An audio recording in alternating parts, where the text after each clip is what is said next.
Morning. It's game day in Knoxville. The number one team in the country's in town. Third Saturday in October. I kind of wanted to try to be a little more serious. I don't really honestly have time to follow college football as much as I'd like to. But I follow it some, and try not to just be a score watcher. But I was thinking about this game. I always think Tennessee's going to win, being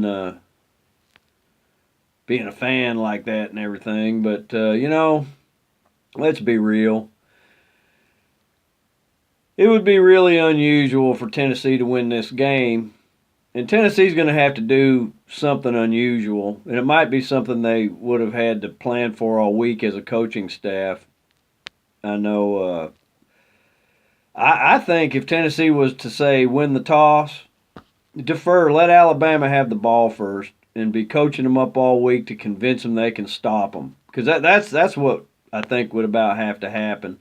Get the crowd into the game, get a stop, and go down and score. Because if this, whether Hurts is in there or Tua, it really doesn't matter. They'll probably score quicker with Tua most of the time. I'm not being negative. I'm just trying to be real here for once. Uh, we got some good things coming out of last week. Garantano looks like he's hitting his stride. He still doesn't have the quality of offensive line in front of him he needs to have, which could be problematic today. Alabama's defense isn't getting as much pub because the offense is so prolific. But that's what I'd do. Is if we win the coin toss, defer, and coach them up to stop them, because it's highly unlikely that Tennessee wins this game today. It could happen. That's why they play the game. There's not 0% possibility. But I just hope they can, be injury free and play a tough game and hopefully win. I've always had that glimmer of hope. That's part of being a fan of your team. If you ever think there's zero chance your team can win, it's not worth pulling for them. So I'm pulling for the Vols, and I think they could win, but the chances are really low, and that's what I think they'd have to do is do something unusual, and that's what it would entail. Now, if Alabama wins the toss, I don't think it matters which end zone, especially in Neyland Stadium. Weather today, uh,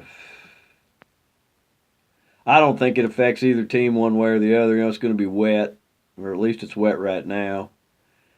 And, because Garantano's strength is throwing the ball too. So, Alabama has that option. If that became a huge issue, just put Hurts in. You got a running back under center. And actually, Hurts can throw a little bit too.